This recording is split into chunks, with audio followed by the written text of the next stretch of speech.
Hi, I'm David Baskind. I'm a psychology professor at Delta College in University Center, Michigan, and this is IntroPsychSessions. Welcome to IntroPsychSessions, Season 3. I'm your host, Garth Neufeld. In Season 2, I overhauled my Introductory Psychology class and chatted with a bunch of amazing teachers of psychology about the process. Then, some of you emailed me with questions or comments. So I invited you to take the intro psych discussion further. These are our conversations, and we hope you'll all enjoy Intro Psych Sessions Season 3. Well, David, good to see you, and let's hop right in. When did you and I first start talking about intro psych? Was it last spring?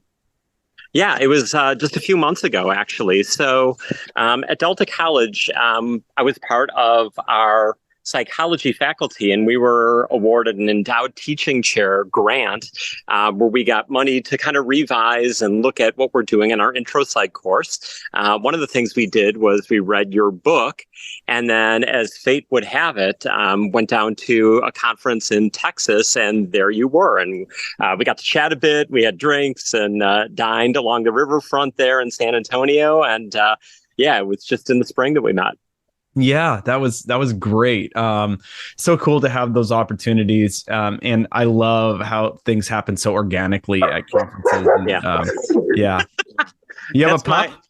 Yes, that's my dog, Rose, who was quiet until we started talking. Of course. Is your dog's name Rose? Yes. That's my cat's name. Hilarious. Oh, perfect. Perfect. Perfect. Yes. Yeah, joke there. Okay, so yes, you have been busy over there. You all have taken kind of what IPI suggested and IPI suggested a lot, but where do you want to start? Because what I want to hear from you, and I know some of the story already, but what I want people to hear from you is kind of maybe what was going on in the intro psych course over there that you wanted to adjust? And then how was the IPI helpful or not helpful? It would be fine as well. And then where did you land, and how are you feeling about it? So kind of just that, that story arc would be great. Yes. The genesis and where it's gone since then. Yeah. So the idea for this endowed teaching chair position at Delta was from one of my colleagues. And it was just a number of things that all started coming together around the same time. We had a number of colleagues throughout my college who had heard about the Grading for Equity book and had been reading it, and there were book circles. And then, there were the IPIs that came out, and your book came out. And we had heard about the National Psychology Museum being in Akron, Ohio, which was about 5 hours away from us. And so one of my colleagues just kind of put all that together and said, why don't we apply for a grant, see if we can get some money to get the books, to take this trip, to look at what we're doing in intro, maybe revise our outcomes and objectives, and just kind of see where we're at with all that stuff and what policies we have in our classes, and are they fair for all students? So once he brought that up, the rest of us were like, hey, that sounds like a good idea. Let's do this. And so, yeah. So how many people are we talking about who are having this conversation? So we have, I believe, 7 of us who teach full-time at Delta College. And then we also brought in one of our long-time adjuncts into the mix too. She used to be a full-time faculty member with us, and then life relocated her, and we brought her into the mix with us. And she wanted to look at these books. She wanted to look at the classes and the outcomes and take the trip with us. So ultimately, 8 of us. You have, it sounds like a dream department that you can have this kind of conversation and also get everyone on board for something like this for intro psych. That's great. You're nodding your head. Yeah. Yeah, we do have an outstanding set of colleagues who teach psychology. You met one of them in an online conference, Maureen Donegan. And these are people, we've been working together, all of us, for at least 8, 9, 10 years, some for longer than that. We like hanging out with each other. We're going to a baseball game next week. We know each other's families. So we are a pretty cohesive unit, and we genuinely like spending time with one another. So that definitely helped in the process. Oh man, people are so jealous right now. I'm jealous. Yeah. So these you decide as a team, you are going to get some funding. You're going to read these books. You're going to look at the intro psych course, and you're just going to teach. You're going to set up the course that you want your students to have at your institution. Is that right? Right. So yeah, we were, different degrees of on board with it. Some were a little more reluctant. Some jumped in with both feet. But all of us had at least some willingness to do this. And then what we wanted to do was to see where we could find commonalities in terms of the outcomes and objectives for the course. They need to be the same for all of us teaching intro psych at Delta, whether they're full-timers or part-timers. And then we wanted to create a couple of common assignments, and I can share more about that with you later. And then the way that we individually teach the course is still pretty much left up to us, but we at least wanted to examine some of the things we were doing, share best practices with one another, give each other more insight into what we're doing in our classes and why, and giving us a chance to sort of pause and say, why am I doing that? I mean, I've been doing it a while. Is that still a good idea? Should this be revisited, perhaps? Okay, so that's great. Now, where does Akron come into all this? Is it just like road trip? We want a road trip out of this, but how did that get applied to intro psych? So there was a virtual tour of this museum. Yeah. I forget where I heard about it sometime early last year. I'm like, oh, that sounds cool. Let me do that. And I saw it. I'm like, oh, that's cool. I would love to actually go there in person. And so I brought it up to my colleagues. I'm originally from Cleveland, which is pretty close to Akron. And my colleagues were like, hey, that sounds cool, too. We should think about doing it. So we went there actually almost exactly a year ago today. And it was really cool. We got to see a lot of the artifacts from psychology's history, some recreations of famous experiments like the Stanford Prison Experiment, and the Harlow and Zimmerman monkey ones with attachment. And yeah, it was a fun road trip. Like I said, we like spending time with one another. So we all took off one day. We met up that evening. We had dinner that night. And the next morning we got to the museum as early as it opened, and we stayed and caught kind of a late lunch, and then we were on our way. It was about maybe a 3 or 4 hour visit to the museum. But I would really encourage anyone listening to take that road trip. They really have cool stuff there.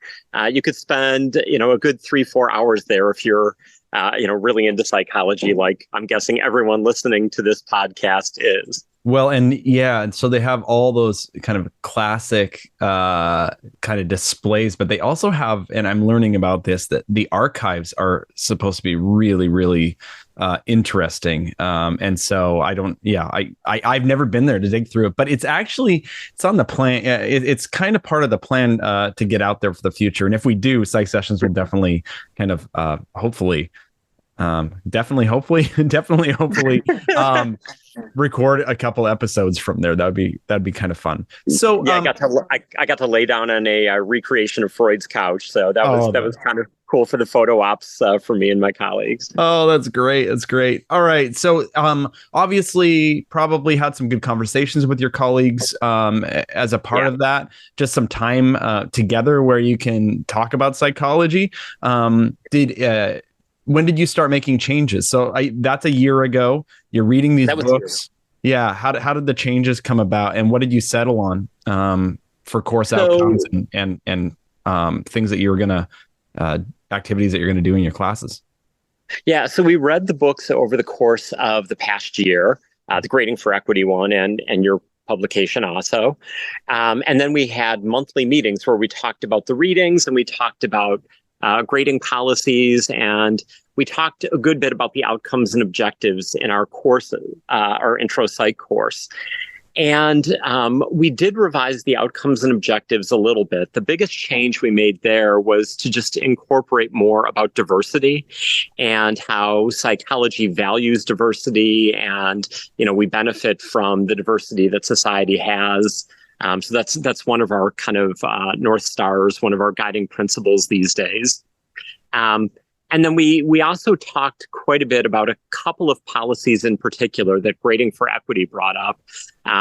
One of them that sparked a lot of conversation was about not penalizing students for late work or not accepting late work, and where we were on that spectrum. So those were some really rich conversations.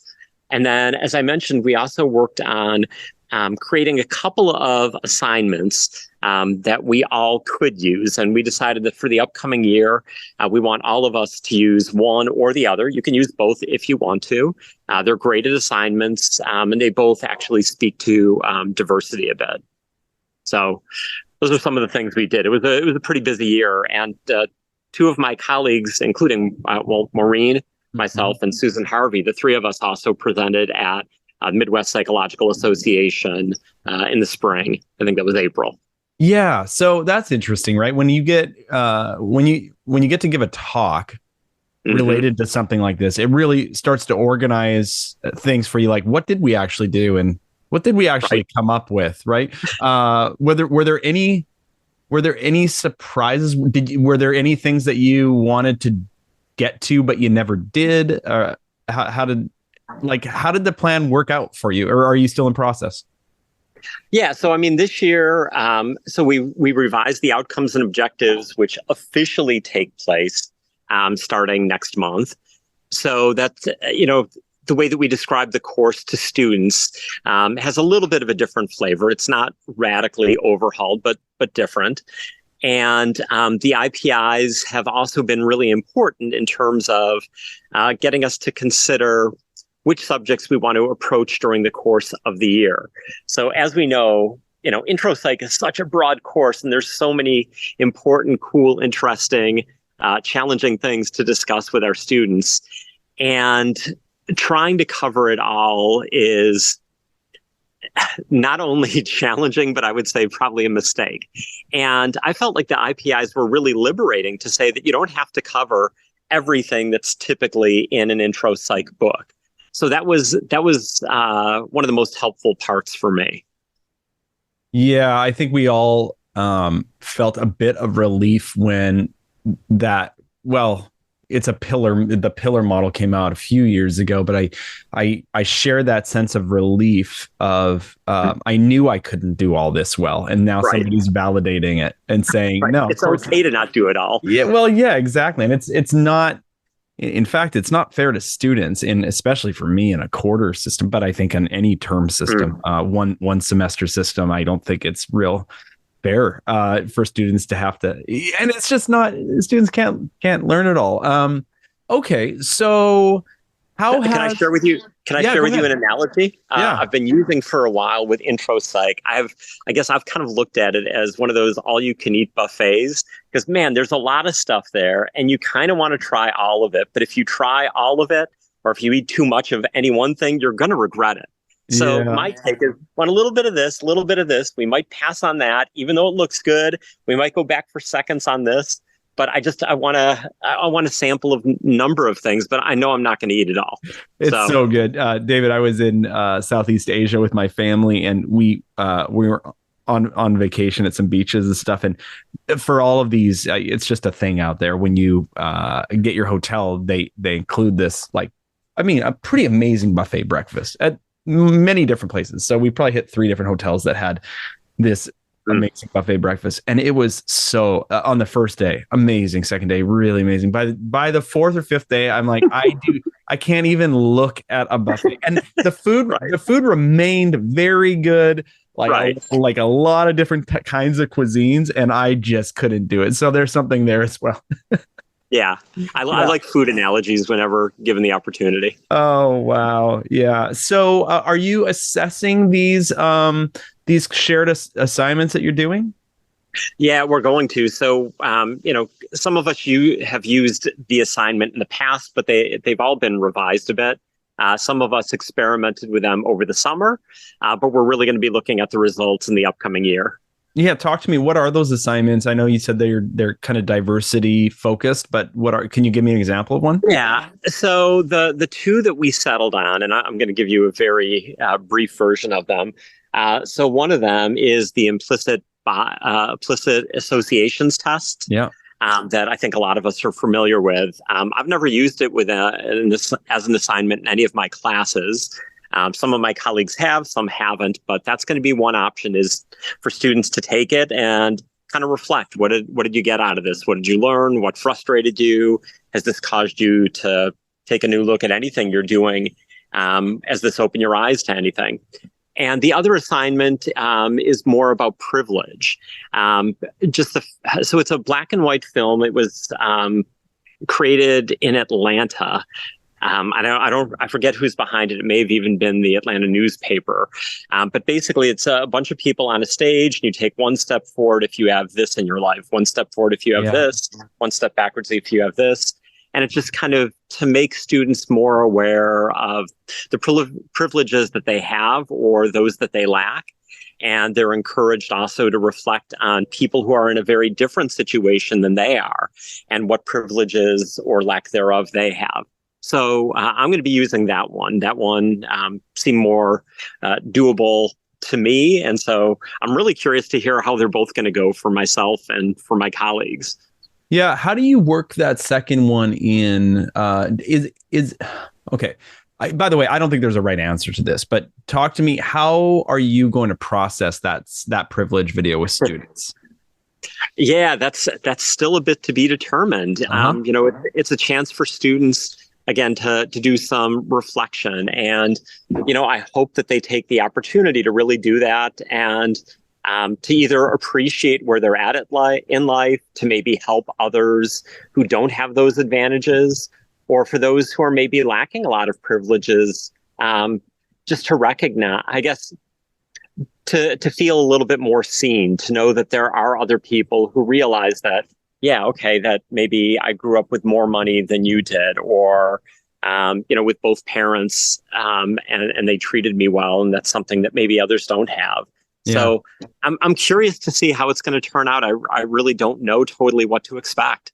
Are you going to wrap it into like content? Are you going to try to attach stuff they're learning in the class or the book or whatever as well? Yeah. So typically one of the last chapters I cover is chapter 12 on social psych. And so it's chapter 12 in most books, I guess. Not in every. And so I think that'll still be end of the semester. And I want, my hope is that we can have a conversation about it in class, just to see, again, what they got from it. Maybe they felt offended by it, that, that this isn't fair to say that just because I have two parents that I have an advantage, or just because I'm considered a minority, in terms of my race, that's a disadvantage in life. I'm really curious to see how it's going to go, but I do want to have that conversation with students. And I want them to turn in an individual reflection with their writing. Yeah, great. Did you create a rubric together about how that actually gets graded, or is it completion? Or no, actually we haven't really talked specifically about how we are going to grade that. But that would be a really good idea now that you are mentioning it. Yeah, I'd be interested. My rubric development has really changed over time. In fact, I don't use specifications grading all the time or holistically, but I don't think it's a new idea necessarily, but it's standards-based grading, which is what specifications is, has been really, really helpful for me, and more equitable for students to say, the worst version of Garth grading an assignment was, you get 12.5, out of 14 points here because I'm taking off 1.5 points for something, and that gets pretty squishy. Whereas, the standards based grading now is, I'm really, really clear about what the standard is. And then it's like a check mark. It's like you hit the standard or you didn't. And then you can turn it in again if you didn't hit the standard. Right. So Yeah, my thought on this particular assignment is it's going to be more based on because there's a lot of questions that we're asking students. I think there's like 4 or 5, but there's clearly not right or wrong answers. So with this one in particular, I'm feeling more like it's a did you do it? Did you put thought into this? Yeah. Did you have complete enough answers rather than because there are no right or wrong answers with this kind of thing. Yeah, certainly. Well, we have a few minutes left, and so what else do you want to talk about? Do you want to talk about were there any episodes in season 2 of Intro Psych Sessions that really stuck out to you? Or we could talk about kind of where you're at with IPI and how or what challenges you're currently facing. We've got a couple minutes. Anything you want to talk about?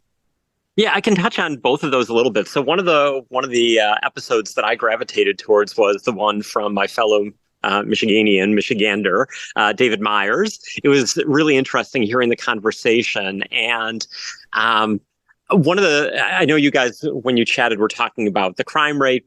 He was saying like everyone thinks it increases each year, but that's not necessarily the case. And it just kind of reinforced for me something I've known, which is that students come into intro feeling like they know a lot of stuff. I'm a person. This class is about people. I know what I do. My friends do. That must be typical.